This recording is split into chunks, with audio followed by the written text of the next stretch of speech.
This is an analysis of Chesapeake Bay oyster economics. A big problem with Maryland aquaculture is the lack of knowledge from the public and their understanding on how it affects the wild fishery. It doesn't hurt the fishery and it doesn't hurt the waterman's profits like people think it does. If anything, it makes everything better. The goal of this video is to show the economic impacts of aquaculture and the wild fishery has on Maryland and compare the two fisheries. I will also talk about the basic ecology of oysters, and an interview I did with Natalie Roark from Seed to Shuck Ventures will be helping me throughout.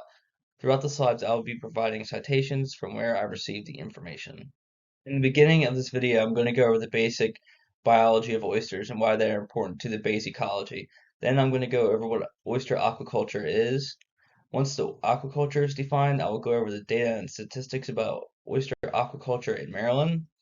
After I present the data about oyster aquaculture in Maryland, I will present data about wild harvesting in Maryland and its economic impacts. Once the data is given between both aquaculture and wild oysters, I will compare and contrast the externalities between the two to prove that Maryland would be better with more oyster aquaculture and that it doesn't negatively affect the wild fishery. The Chesapeake Bay oyster is one of the most important marine organisms in the bay. It's a keystone species. National Geographic says keystone species is an organism that other organisms rely on for a healthy ecosystem. Oysters are important because they filter water, support habitat, and provide food for marine life. The Chesapeake Bay Foundation says adult oysters can each filter up to 50 gallons of water per day. The bay will be full of algae which produces daily bacteria if oysters didn't filter it. Many marine animals wouldn't have shelter or food without oysters. Good oyster beds are essential for survival for some marine life. A study done by NOAA estimated ecological benefits and socioeconomic impacts from oyster restoration in the bay, and they found out some of the organisms affected were oyster toadfish, crabs, sea nettles, striped bass, and grass shrimp. Removing oysters also upsets the food chain. Not only are oysters important for marine life, but they provide food for us humans. The food they provide generates jobs, revenue, and businesses for people in Maryland and Virginia. They provide food for us, keep our water clean to swim in, and provide a byproduct, their shell, which can be used in restoration efforts. Here, I have an interview with Natalie Roark, which will help supplement the presentation. Dr. Manley, this is Natalie Roark, who works for Seed to Shuck Ventures, and I have a couple questions for her. Natalie, what is your company, and what do you do in your position? Yeah, so I work for an oyster aquaculture company based in Hoppers Island, Maryland. We also have I guess you would call it a main office in Cambridge, Maryland. And we are Seed to Shuck Ventures. My primary title is Oyster Production Manager. So my job is to make oyster larvae and help my nursery manager make oyster seed for various purposes for aquaculture practices in Maryland. And So the big question is, what is oyster aquaculture and why do we do it? Well, in 2007, the wild oyster populations in the Chesapeake Bay declined severely. Christine Kleiner from the Southeastern Geographer says in Virginia, private oyster aquaculture was and is still bigger than Maryland's industry. But in 2009 through 2010, when the Maryland state government closed certain oyster sanctuaries, aquaculture in Maryland took off.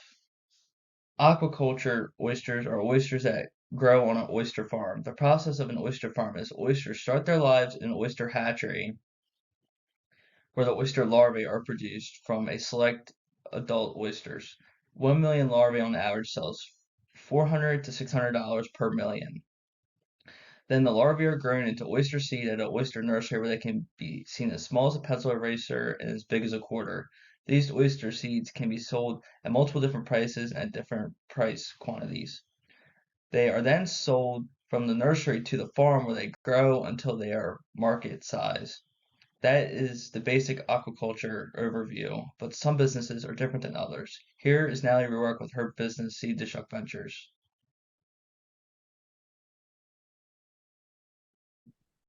So, what is oyster farming for your company, just in general? Yeah, so because we're a full suite service, oyster farming for us starts at an oyster egg. And so in our hatchery, we'll take mature adult oysters who are ready to reproduce and actually start from conception with egg and sperm right at the beginning. And we'll follow that all the way to the end at a market size oyster. So it's quite a labor intense process for us. But as long as you can do it in volume, it actually ends up working out really nicely for you. So once oyster larvae are produced in the hatchery, they get transferred to our nursery. There we can produce as much seed as we want and sell the excess to other farmers.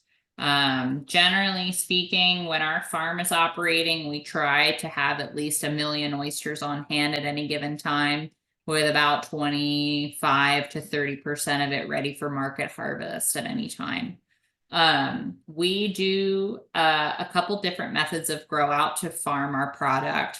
Primarily right now, we're farming in oyster containers that float on the surface.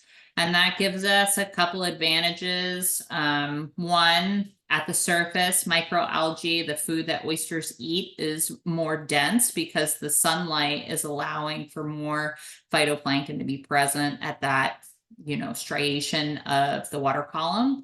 And two, at the surface, that cage is actually catching wave action and rocking the oysters. So it's actually helping shape them for something that might be a little bit more desirable for, say, a high-end restaurant that's serving oysters on the half shell.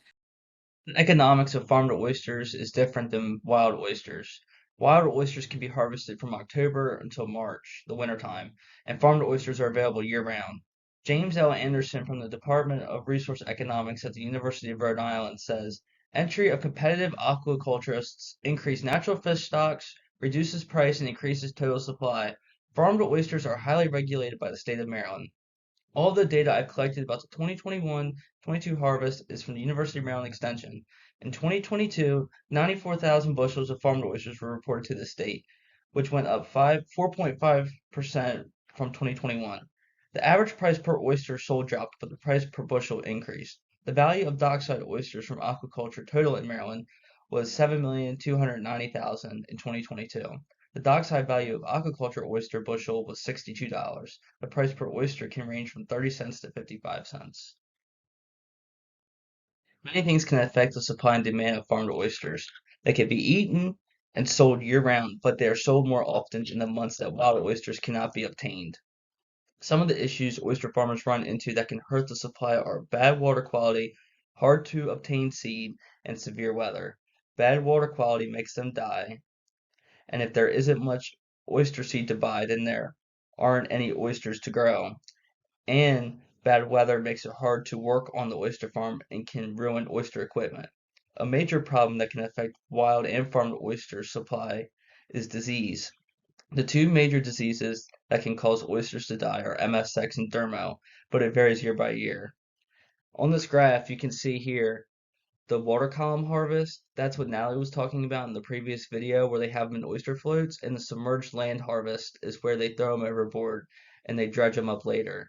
But the total harvest overall has been going up.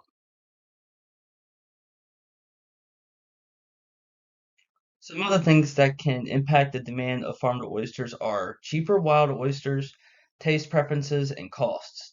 If the prices of wild oysters are cheaper than farmed ones, then restaurants will use the wild oysters. Most restaurants will only have farmed oysters when wild ones aren't available. But some are keeping the farmed ones year round. Physically, all wild oysters look different, but with oyster farms, they all look relatively the same if they are from the same farm. They are uniform in shape and have the same consistent flavor, which varies from farm to farm. Now, here's Natalie's thoughts on the demand of farmed oysters. Now, what can affect the demand of the farmed oysters? Like, is there certain reasons why you may sell a lot one week and other weeks not a whole lot, or is it just kind of just how the market works? Yeah, I think this is a really good question for seafood industry at large. In our current climate with inflation and everything else going up and being more expensive, seafood items in general are looked at as more of a luxury than anything else. You know, a pint of oysters this past wild season cost anywhere between 18 and $20 a pint. And you can go buy ground beef at the grocery store for a quarter of that price for the same amount of protein. And so when you're faced with, you know, a product that's looked at more like a luxury than anything else, your market and demand kind of declines a little bit and it becomes. This next part, Natalie's going to talk about how these oyster farms manage to get by and be profitable. Now, how profitable is oyster farming? Because I know there are a lot more oyster farms than hatcheries and nurseries, and it seems like a lot of people want to get into it. Is it worth getting into? Yeah, oyster farming can be lucrative if you you know, pick a lane and stay in it. And I find a lot of the farmers that we interact with and provide resources to all have different strategies on how best to, you know, stay in the black on their bottom line. Some farmers approach it from a volume standpoint. So the quality of the oyster might not be as pretty as something you might see in a Michelin star restaurant, but they're really doing it to produce oysters for, you know, shuck pints or wholesalers that are, you know, shucking and processing that kind of thing. And for those guys, they're focused on producing volume. And so for them, it's much less labor intense, less overhead. And they're really just trying to push as many through as possible. And that works out really well for them. Other farmers are doing something like us where they're, you know, growing in containers and trying to produce that perfect oyster that's ideal for a Michelin star restaurant. They don't do as much volume, but they get a better price per unit on their products.